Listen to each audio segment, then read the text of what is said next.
तो आपने क्या कहा था उसमें जब कृष्ण जी से आपने तुलना की थी केजरीवाल जी की? नहीं, मैंने ये कहा था कि देखो भैया, जब जब अधर्म बढ़ेगा और कंस जैसे लोग बढ़ेंगे तो कृष्ण जी आएंगे। आना पड़ा, सब पे ईडी ही लगानी है। जब ऑटोक्रेसी ही करनी है तो इससे बढ़िया आप डायनेस्टी ही शुरू कर दो।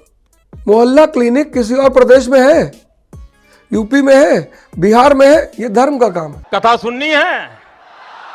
आते ही पॉलिटिक्स में भी चौके छक्के लगा रहे हैं। सीधे बीजेपी को आते ही चुनौती दे दी, आ जाओ रामचरितमानस पे हो जाए आमने सामने की बहस। आप क्यों चुनौती दे रहे हैं? मैं चुनौती नहीं दे रहा था, मैं ये कह रहा था कि जब आप ही लोग के साथ शायद कहीं डिबेट में कोई बीजेपी के प्रवक्ता से हमारे प्रवक्ता ने कहा हो सुनाते हैं चौपाई, भाग गए। जब 2014 में आपने कहा स्विस बैंक, काला धन, स्मार्ट सिटी, बेरोजगारी, महंगाई, अब पता है ना आप सबको? नहीं पता है? कहां पता है? हाथ ऊपर करो, किसको पता है? और 2014 में आम आदमी पार्टी ने कहा शिक्षा, स्वास्थ्य। आज आम आदमी पार्टी अपना डाटा दे रही शिक्षा का, अंबेडकर एक्सीलेंस प्रोग्राम बता रही है कि साहब 9 लड़के सिलेक्ट हुए थे 2014 में सरकारी स्कूलों से आईआईटी में, आज 742 लड़के हुए हैं। आज आप बात कर रहे हैं बटेंगे तो कटेंगे, तो कहीं ना कहीं आप दोनों लोग से साथ चले, पैरेलल चले। एक आदमी अपने मुद्दे की बात कर रहा है और दूसरा आदमी जनता को भरमा रहा है, कह रहा हम हिंदू हैं, तो हिंदू हो तो आओ गीता पे हो जाए, दूसरा अध्याय, पहला अध्याय, कुछ चर्चा हो जाए, तब तो पता चलेगा समाज को कि असली हिंदू कौन है। हम तो मानक भाई आपसे कह रहे हैं कि सबको बुलाओ अपने चैनल पर, सबको, और फिर यही साबित हो जाए कि हिंदू कौन है। नहीं, मुझे मजाक नहीं उड़वाना अपनी चीज का, मैं नहीं बताऊंगा। अब हिंदू हो अगर आप तो आओ चौपाई रामचरितमानस है, राम से बड़ा राम का नाम, तो लोगों को भी तो पता चले। हमारे पिताजी ने बचपन से हमको रामचरितमानस पढ़ाया, कहा अगर धर्म नहीं जानोगे तो जिंदगी के संघर्ष को कभी निपट नहीं पाओगे, विद्वान चाहे जितने बड़े हो जाओ, और ये सत्य है। मतलब आप कह रहे हैं बीजेपी वाले ढोंग करते हैं, सही हिंदू नहीं है, सिर्फ राजनीति के लिए हिंदुत्व का इस्तेमाल करते हैं? नहीं, क्या वो रामचरितमानस नहीं पढ़ते? नहीं, मैं ये नहीं कह रहा हूं, मैं तो यही कह रहा हूं ना कि जब आप हिंदू चिल्ला रहे हैं, ये देश सबका है। 1857 से लेकर 1947 तक इस देश का हर आदमी मरा, सबने अपनी कुर्बानी दी, हर वर्ग, हर जेंडर, तो ये देश सबका है। बात तो सही है। हमें सबकी बात करनी चाहिए। आपने सही कहा, आप डर नहीं रहे, इसीलिए आपने अभी हाल ही में अरविंद केजरीवाल जी की तुलना कृष्ण से कर दी और इशारों में मोदी जी को कंस बता दिया। इशारा तो वही था ना, कृष्ण और कंस की तुलना, वो आपने क्यों कहा था? मैंने कहा, आरोप प्रत्यारोप की बात चल रही थी, तो मैंने कहा कि भैया देखो ऐसा है कि जब भी कोई व्यक्ति अधर्म का विनाश करने आएगा, भाई केजरीवाल जी आज सबके दुश्मन बने हुए हैं। क्यों बने हुए हैं? सरकारी स्कूलों में उच्च शिक्षा, आज दिल्ली का आदमी चाहता है कि मेरे बच्चे सरकारी स्कूल में पढ़े, तो सरकारी स्कूल अच्छे हो जाएंगे तो प्राइवेट स्कूल में एडमिशन कम हो जाएगा कि नहीं हो जाएगा? सफेद कपड़ा, ओ यह धर्म का उद्धार है कि नहीं?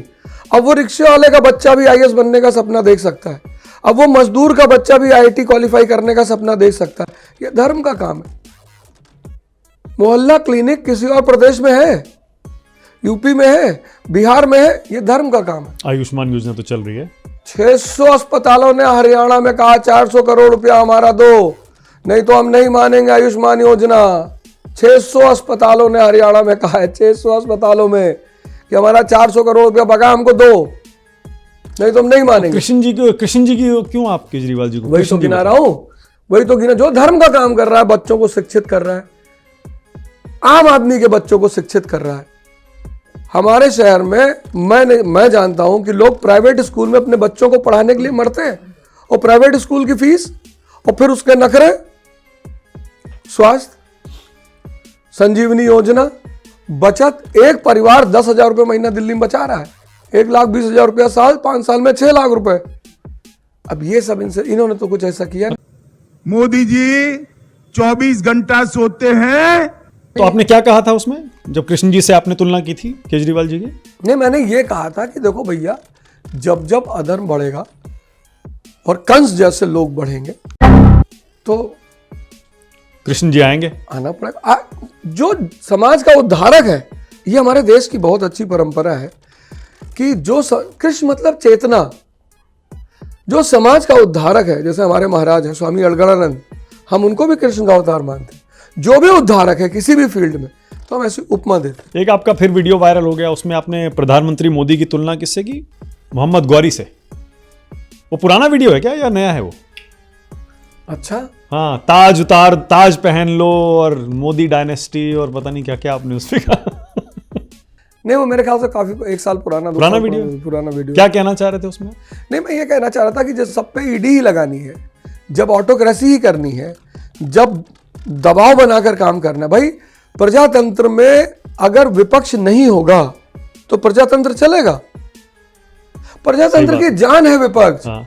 जितना अच्छे लड़के क्लास में होंगे उतना मस्त टीचर होगा, नहीं तो वो तो प्रवचन हो जाएगा क्लास में, टीचर ही बोले जा रहा है। और जितना ताकतवर विपक्ष होगा उतनी अच्छी सरकार होगी।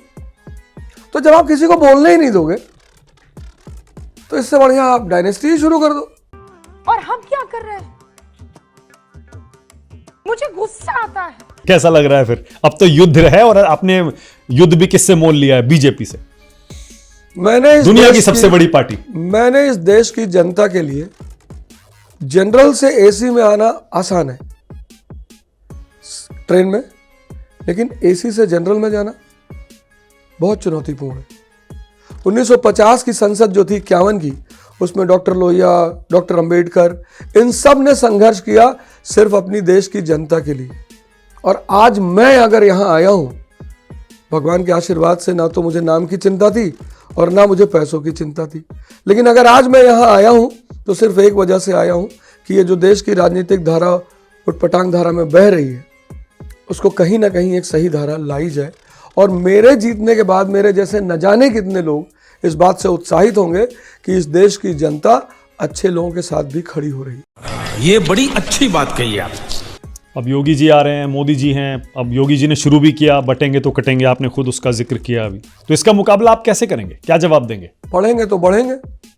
जो पढ़ाई डॉक्टर अंबेडकर को क्लास के बाहर से संविधान सभा की ड्राफ्टिंग कमेटी का चेयरमैन बना दे, हम उसकी बात और करेंगे। एक है तो सेफ है पर क्या कहेंगे?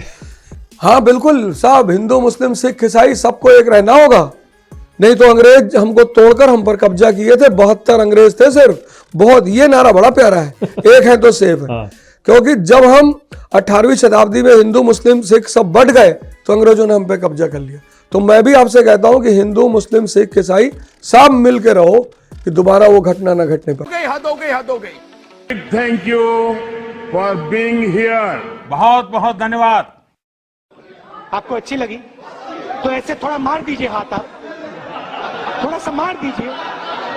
आपको अगर अच्छी लगी मार दीजिए। करो ना भाई, क्यों नहीं कर रहे? परेशान हो गए हम लोग 2.5 साल से, ये भी परेशान हो गए, हम भी परेशान हो गए। करो फिर।